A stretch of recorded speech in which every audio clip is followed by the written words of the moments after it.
In web site سے پاکستان کے خلاف مسلسل جھوٹی خبریں انٹرنیشنل میڈیا کو فیڈ کی گئی. اس میں جو ہمارے ہاں جو کشمیر کی سٹرگل ہے اس کو کوسچن کیا گیا. ہمارے ہاں خصوصاً بلوچستان سب نیشنلزم کو سپورٹ کیا گیا. اور تو اور چھوڑیں جناب اسپیکر، جب ٹی ایل پی کے پروٹیسٹ ہوئے تو 3.5 منٹ میں 3 لاکھ سے زیادہ جو ٹویٹس ہیں وہ احمد آباد بھارت کا جو آئی ٹی سینٹر ہے وہاں سے کی گئی. تو آپ اندازہ لگا سکتے ہیں کہ ہمیں کس قسم کی جنگ کا سامنا ہے. اور یہ جو چترالی صاحب بات کر رہے تھے بالکل صحیح کر رہے تھے. جو موجودہ دنیا ہے یہ اوپینینز کی دنیا ہے، وار آف اوپینینز. ہم اپنی اوپینین، اپنا نیریٹو کس طرح بیان کر سکتے ہیں، ہم اپنی بات کس طرح لوگوں کے سامنے پہنچا سکتے ہیں، یہ اصل لڑائی ہے. اور یہ لڑائی پاکستان کی لڑائی. اور اس کا دوسرا جو معاملہ ہے وہ کیوں یہاں پہ ہم پہنچے. میں بڑی معذرت کے ساتھ یہ بات کرنا چاہوں گا. پچھلی حکومتوں نے مسلسل جو انفارمیشن منسٹری کے ادارے ہیں ان کو ایک ایسے محکمے بنانے کی کوشش کی جس کا مقصد صرف ووٹروں کو نوکریاں دینا تھا. انفارچونیٹلی صرف پی ٹی وی کے اندر 2200 لوگ 10 سالوں میں بھرتی کیے گئے. اور جناب اسپیکر ان کو کیسے بھرتی کیا گیا؟ وہ ڈیلی ویجز کے اوپر بھرتی ہوئے، کوئی ٹیسٹ نہیں ہوا، کچھ نہیں ہوا. ڈیلی ویجز سے انہیں ایک کمیٹی بنی یہاں پہ، انہوں نے ان کو کنفرم کر دیا. 32 کروڑ روپیہ پی ٹی وی ان لوگوں کی تنخواہیں دے رہا ہے اور ان میں 5% لوگ بھی ایسے نہیں ہیں جن کو آپ ذمہ کوئی کام لگا سکے. آپ نے پوری کارپوریشن بٹھا دی. میرے لیے بڑا آسان ہے، میں آج منسٹر ہوں، ہمارے پی ٹی آئی کے لوگ، ہمارے سارے جو منسٹر ہیں، ہمارے لیے بڑا آسان ہے. ہم اپنے محکموں میں اپنے ہر پولنگ اسٹیشن سے 10 15 لوگ اٹھائیں، ان کو بھرتی کر دیں، اس کے بعد ہم الیکٹیبل ہیں، اس کے بعد ہمیں کوئی کرنے کی ضرورت ہی نہیں ہے. لیکن نتیجہ کیا ہوگا؟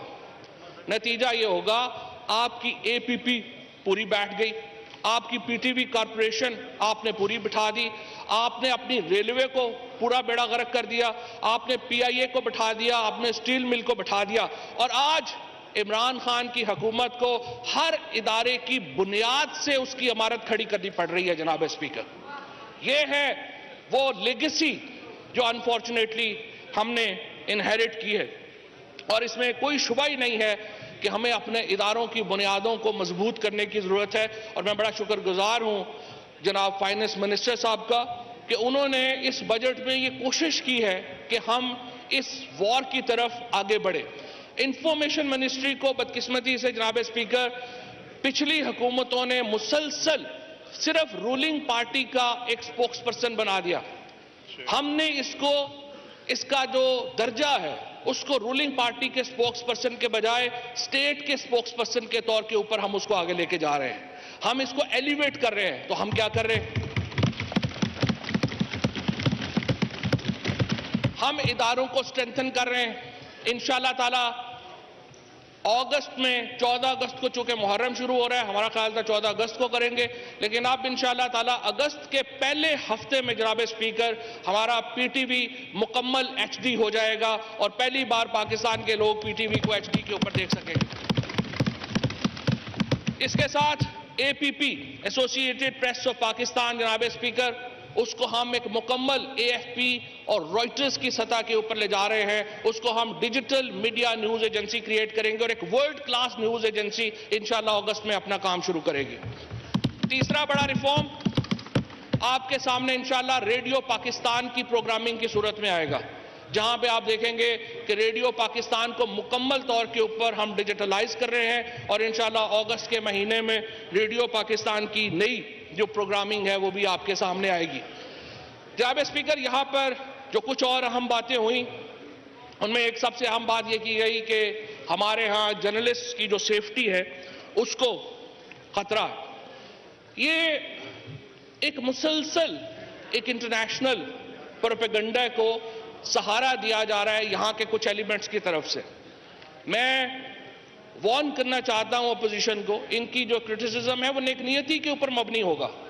ہمارے کچھ صحافی دوستوں کا کرٹیسزم بھی نیک نیتی کے اوپر مبنی ہوگا، میں اس کو کنٹراڈکٹ نہیں کرتا، لیکن میں آپ کو بتانا چاہتا ہوں پاکستان کی صحافتی تاریخ میں صحافیوں پر سب سے زیادہ حملے پیپلز پارٹی کے دور میں ہوئے، یہ ریکارڈ 39 حملوں میں 32 صحافی اپنی جان کی بازی ہار گئے۔ مسلم لیگ نون کے دور میں 18 حملے ہوئے جن میں 14 صحافی اپنی جان کی بازی ہار گئے، اور پی ٹی آئی کے دور میں 8 حملے ہوئے ہیں۔ اور فرق کیا ہے؟ فرق یہ ہے جناب اسپیکر کہ تمام جو پی ٹی آئی کے دور میں مقدمے ہوئے ہیں جن میں مرڈرز ہوئے ہیں، تمام کے تمام میں تفتیش ہوئی اور تمام کے تمام میں وہ جو معاملات ہیں ان کے مجرم پکڑے گئے اور وہ عدالتوں کے سامنے۔ بدقسمتی سے جو 2 صحافی مرڈر ہوئے اور ان کے بارے میں ہمیں اب تک کچھ پتہ نہیں چل سکا، وہ ایک نوشہر و فروز میں ہوا اور ایک سکھر میں ہوا، اور میں اپنی بہت ہی محترم کولیگ شازیہ مری سے کہوں گا ان سے زیادہ تو سندھ گورنمنٹ میں انفلوئنس کسی کا نہیں ہے، تو وہ مہربانی کریں اور ہمیں بتائیں کہ عزیز اور اجے للوانی کا جو مرڈر ہوا اس کے قاتل کون ہیں، اور پورا انٹرنیشنل میڈیا بھی ہم سے پوچھتا ہے، تو ہم شرمندہ ہوتے ہیں سندھ حکومت کی اس کارکردگی کے اوپر، اور مجھے امید ہے کہ آپ یہ پتہ کریں گی اور بتائیں گی کہ یہ سارا کچھ جو ہوا یہ کیسے ہوا۔ جہاں تک ایک اوورال پکچر کا تعلق ہے، جو پی ڈی ایم اے کا جو ہم مسودہ بنانا چاہتے ہیں، جس میں پہلی بات تو یہ ہے کہ میری بہت ہی محترم کولیگ مریم اورنگزیب جن کا میرا بہت ہی احترام ہے، ان سے میں یہ کہنا چاہتا ہوں آپ نے ایک پوری کیمپین چلائی پی ڈی ایم اے کے آرڈیننس کے اوپر، بعد میں ثابت ہو گیا کہ وہ فیک نیوز تھی، اس طرح کا کوئی آرڈیننس ایشو نہیں ہوا تھا۔ بحیثیت ایک ممبر نیشنل اسمبلی کے اور بحیثیت ایک انتہائی قابل احترام سیاستدان کے، ان کو چاہیے یہ تھا کہ پہلے اپنے بڑا دل کرتی اور میرے سے اور پی ٹی آئی کی حکومت سے معافی مانگتی کہ میں نے ایک فیک نیوز کے اوپر غلط کیمپین چلائی۔ اور یہی میں کچھ ان کے دوستوں کو بھی کہنا چاہتا ہوں جنہوں نے اشتہار بھی دیے کہ ان کو بھی چاہیے تھا کہ جب اب فیک نیوز ثابت ہو گئی تو اس کے اوپر معافی مانگیں۔ اب جناب اسپیکر مسئلہ کیا؟ مسئلہ یہ ہے فیک نیوز آتی ہے، میں نے آپ کے سامنے رکھی جو معاملات ہندوستان سے چلتے ہیں، ہندوستان سے 3-4 جگہ ہیں وہاں پر یہ ٹویٹس اوریجنیٹ ہوتی ہیں، ان کو افغانستان سے بوسٹ ملتا ہے، وہ یہاں پر آتی ہیں اور ہمارے کچھ نادان دوست چاہتے ہوئے نہ چاہتے ہوئے اس کا حصہ بن جاتے ہیں۔ ابھی ہمارے بہت ہی پیارے دوست بات کر رہے تھے کہ پی ٹی ایم کے نیریٹو کے اوپر بات نہیں ہوتی، آپ کو اسٹیٹ میڈیا کی کیا ضرورت ہے جب پورا انٹرنیشنل میڈیا آپ کے پیچھے کھڑا ہو جاتا ہے؟ مجھے آپ بتائیے سویس لنڈن میں ایک ماشاءاللہ پروفیسر صاحبہ یہاں سے گئی ہوئی ہیں جن کا کوئی تعلق نہیں ہے خیبر پختونخوا سے، کیونکہ خیبر پختونخوا کی روایات کے امین تو ہمارے پیچھے بیٹھے، خیبر پختونخوا کے جو دل جن کے ساتھ دھڑکتے ہیں وہ تو ہمارے ساتھ ہیں۔ یہ کیا کر رہی ہیں وہاں پہ؟ لنڈن میں پاکستان کی امبیسی کے سامنے مظاہرے فرما رہی ہیں، کوئی ان میں پختون شامل نہیں ہے، کوئی ان میں کے پی کا بندہ شامل نہیں ہے، لیکن ان کے رائٹ اپس کو، ان کی گفتگو کو لنڈن کے ٹاپ میڈیا میں جگہ دی جاتی ہے۔ آپ کا کیا خیال ہے لنڈن کی اخباریں یا لنڈن کا میڈیا یہ کام مفت میں کر رہا ہے؟ آپ کا کیا خیال ہے جو افغانستان سے اوریجنیٹ ہو رہی ہے پاکستان کے خلاف موومنٹ یہ مفت میں ہو رہی ہے؟